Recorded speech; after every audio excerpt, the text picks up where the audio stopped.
जैसा कि मैंने पिछले वीडियो में हमने स्टोरी डिस्कस की थी the third and the final continent, जो कि झुम्पा लाहिरी जी द्वारा लिखी गई है, उसमें हमने स्टोरी को ब्रीफ किया था। आज हम कुछ इम्पॉर्टेंट क्वेश्चन जो हैं वो डिस्कस करेंगे इस स्टोरी के। सबसे पहले जो शॉर्ट क्वेश्चन आ सकता है 2 मार्क्स में, right about the author of the story. जैसा कि हम जानते हैं झुम्पा लाहिरी जी इसके ऑथर हैं, तो थोड़ी सी जो ब्रीफ हिस्ट्री है जो उनके बारे में है, कुछ लाइन जो है हम इस क्वेश्चन में डिस्कस करेंगे। Jhumpa Lahiri was born on July 11, 1667। जो झुम्पा लाहिरी जी हैं वो जुलाई 11, 1667 को उनका जन्म हुआ था। Jhumpa Lahiri is a famous name of Indian American author in India. जो झुम्पा लाहिरी जी हैं वो इंडियन अमेरिकन ऑथर के नाम से जाने जाते हैं इंडिया में। मतलब वो जो है फेमस, अमेरिका में भी फेमस है और इंडिया में भी फेमस है। Lahiri wrote short story collection interpreter of maladies. उन्होंने जो है शॉर्ट स्टोरी कलेक्शन लिखी इंटरप्रेटर ऑफ मेलोडीज, जिनके लिए 2000 में उन्हें पुलिट्जर अवार्ड भी मिला। In this story the third and the final continent, Jhumpa Lahiri told about the youngster. और in this story, short story जो है third and the final continent, इनमें झुम्पा लाहिरी जी ने एक यंगस्टर के बारे में बताया है जो बाहर जाता है, बाहर के देश में जाता है। And he this journey he describe, और उस जर्नी के बारे में बताती हैं कि how much difficulties he faced to manage himself, कि कितनी जो तकलीफ़ें हैं उसने सहन की। He struggle to him to attend many great learning situations. और जो स्ट्रगल है उसने कैसे जो है he struggle took him to attend, जो उसकी जद्दोजहद है, स्ट्रगल है, मैनी ग्रेट लर्निंग सिचुएशंस, उसने कैसे जो है हर सिचुएशन में उसे समझाया, एक नई सीख दी। तो इसके बारे में है। जो नेक्स्ट क्वेश्चन है 2 मार्क्स में ये भी पूछा जा सकता है, when did Lahiri one the Pulitzer award. ये हम इस क्वेश्चन में भी डिस्कस कर चुके हैं कि उन्होंने जो ये अवार्ड है 2000 में जीता था।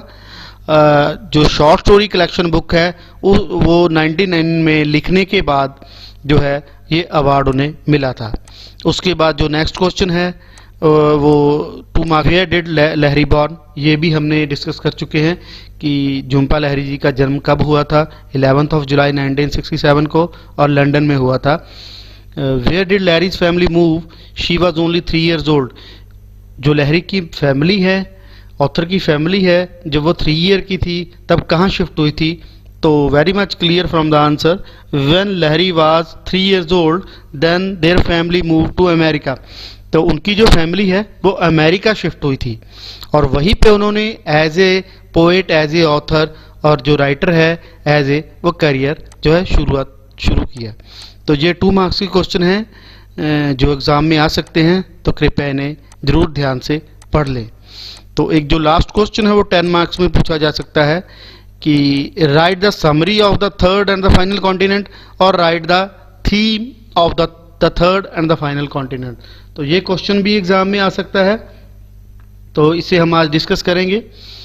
The third and the final continent written by Jhumpa Lahiri. जो थर्ड एंड फाइनल कॉम्पोनेंट है वो झुम्पा लाहिरी जी द्वारा लिखा गया है। The third and final continent is a story of whole young immigrant adjust to his new home and a new bride।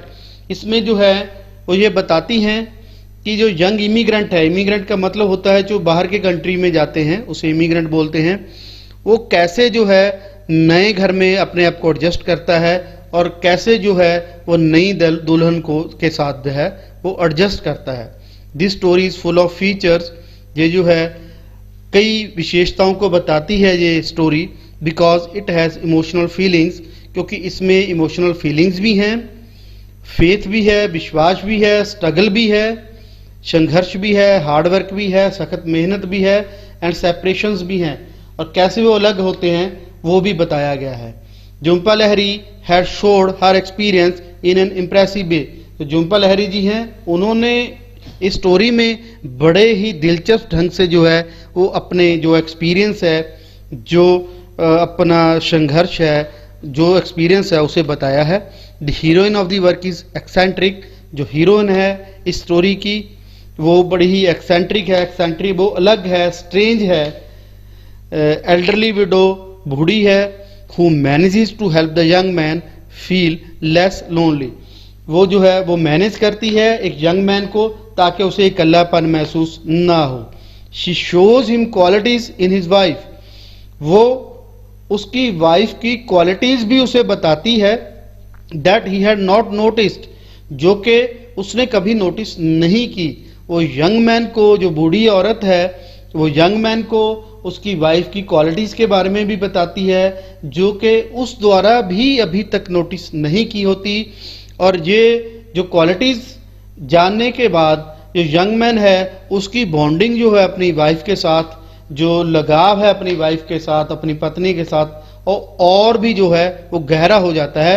Provides him a model for his future life. और next paragraph में हम देखेंगे narrator account start with the departure from his native India.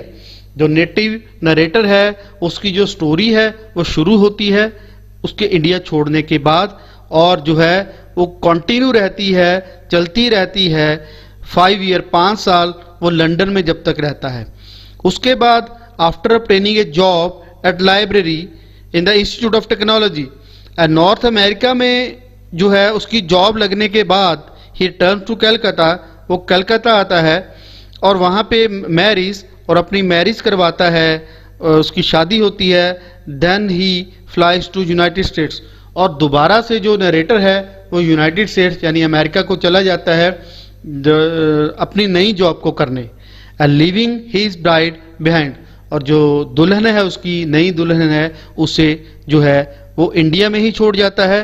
With the understanding, इस समझ के साथ that she will join him 6 week later, कि वो 6 हफ्ते बाद उसे फिर ज्वाइन करेगी।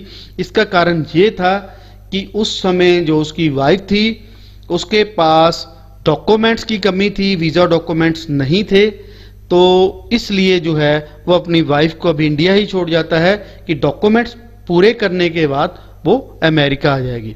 आगे, in the meantime he intends to stay in the room at young man Christian Association in Cambridge, और वहाँ पे जो ऑथर है, नरेटर है, वो टेम्परेरीली स्टे करता है कुछ समय के लिए। इन द मीन टाइम, कुछ समय के लिए, टेम्परेरीली वो जो है वो स्टे करता है।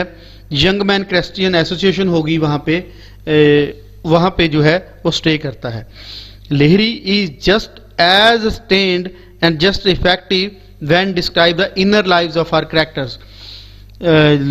लहरी जो है जो ऑथर है हमारी, वो बड़े ही इफेक्टिव ढंग से जो हैं वो बड़े ही अनस्टेन्ड ढंग से जो है वो कैरेक्टर्स के इनर लाइफ्स को बताती हैं। फॉर एग्जाम्पल, एक एग्जाम्पल हम लेते हैं, all the narrator of the third and the final continent remembers, याद है उन्हें अबाउट द ब्राइड, कि कैसे जो है एक दुल्हन, नई ब्याहता दुल्हन जो है ही लेफ्ट इन इंडिया, वो कैसे जो नरेटर है वो उसे छोड़ के गया। In the cold cream of her face, उसकी जो है वो क्रीम भी नहीं उतरी थी। हर ब्रेडेड हेयर, जो बालों में सजावट होती है वो भी बरकरार थी। एंड हर कांस्टेंट बीपिंग, वो कैसे जो है वो रोती है। फ्रॉम दैट रिकलेक्शन, उसके बाद Lahiri has her narrator move immediately to memory of his mother's final day, और कैसे वो स्टोरी को जो है लहरी जी हैं वो स्टोरी को कैसे जो है मूव करती हैं, उसकी माँ के आखिरी दिनों को कैसे याद करवाती है नरेटर को, वो भी जो है इस स्टोरी में बताया गया है, दिखाया गया है। उसके बाद हम जो है नेक्स्ट पैराग्राफ देखते हैं। The third and final continent demonstrate, जो है the third and final continent जो है वो दर्शाता है, दिखाता है, जोर देकर एम्फेसाइज करता है that Lahiri has a technical skill, कि जो लहरी जो हमारे ऑथर हैं वो टेक्निकल स्किल, उनके पास टेक्निकल स्किल भी है एक एक्सपीरियंस राइटर की। That skill along with her originality and her insight into the human nature, वो कैसे जो हैं कहानी में एक ओरिजिनलिटी पेश करती हैं, जो ह्यूमन नेचर के अंदर इनसाइट की जो भावनाएं हैं वो कैसे प्रकट करती हैं। Earned her Pulitzer prize for her first book interpreter of maladies, in 1999, और जो है उसके कारण ही उन्हें जो है जो साहित्य का हाईएस्ट अवार्ड है वो उन्हें मिलता है। इंटरप्रेटर ऑफ मेलोडीज बुक के कारण the third and final continent was one of the story included in that collection. और उन कलेक्शन में, उस कलेक्शन में जो इंटरप्रेटर ऑफ मेलोडीज हैं वो कई स्टोरीज का मिक्सचर है, और उसमें एक story the third and final continent भी है जो उस कलेक्शन में इंक्लूडेड है। तो ये कुछ शॉर्ट टर्म क्वेश्चंस थे जो कि एग्ज़ाम में पूछे जा सकते हैं, लेकिन इसके अलावा कोई भी क्वेश्चन पूछा जा सकता है। हम ये नहीं कह सकते कि यही क्वेश्चन पूछे जाएं, ये एग्जामिनर पे डिपेंड करता है कि वो क्वेश्चन को कैसे मोल्ड करता है। बस हमें स्टोरी का पता होना चाहिए। अगर हमको स्टोरी का अच्छी तरह से पता है तो हम कोई भी क्वेश्चन आसानी से अटेम्प्ट कर सकते हैं, नहीं तो जो है अगर हमें स्टोरी का नहीं पता तो हम जो है वो क्वेश्चन को अटेम्प्ट नहीं कर सकते। कल इंटरनेट पर मुझे एक स्टूडेंट ने पूछा था कि सर मुझे जो क्वेश्चन है वो समझ नहीं आ रहा कि दी थर्ड एंड फाइनल कॉन्टिनेंट क्यों कहा गया है इसे। तो अगर हम स्टोरी को ध्यान से देखें तो हमें स्टोरी से ये पता चलता है कि इस स्टोरी में 3 कॉन्टिनेंट्स को दिखाया गया है, 3 कॉन्टिनेंट्स को जो है दिखाया गया है। सबसे पहला है एशिया। यहाँ पे जो नरेटर है वो पैदा हुआ कोलकाता में, अभी तो कोलकाता नाम है, पहले कलकत्ता नाम था। तो वो जो है कलकत्ता में पैदा हुआ, तो पहला कॉन्टिनेंट उसका एशिया है। उसके बाद वो लंदन गया, उस वहाँ पे 5 साल उसने जॉब की एज लाइब्रेरियन और वहाँ पे पढ़ाई की, तो वो सेकंड कॉन्टिनेंट हो गया। और फाइनली जो है वो बोस्टन अमेरिका में आ गया, और वहीं पे जो है उसका जो फाइनल करियर है वो उसने इस्टेब्लिश किया। तो उसके कारण ही इसे the third and final continent कहा जाता है। इसके बाद जो नरेटर है वो कहीं नहीं गया, इसीलिए जो है the third and the final continent इसे बोला जाता है। तो ये क्वेश्चन आ सकता है कि ऑथर ने जो है वो कौन से 3 कॉन्टिनेंट्स हैं वो बताए हैं स्टोरी में। तो हम वही, अगर हमें स्टोरी का पता है तो हम आसानी से वो फर्स्ट कॉन्टिनेंट कलकत्ता के बारे में बताएंगे कि कैसे वो कलकत्ता में था। उसके बाद वो लंदन गया, वहाँ पे 5 साल उसने जो है वो एज ए लाइब्रेरियन की जॉब की, वहाँ पे करियर स्टार्ट किया, स्टडी की। उसके बाद वो फाइनली जो है उसकी जॉब बोस्टन में लग गई, यूएस अमेरिका में लग गई, और वहाँ पे आके जो है उसने अपने आगे का करियर जो है वो ख़त्म किया। Thank you students.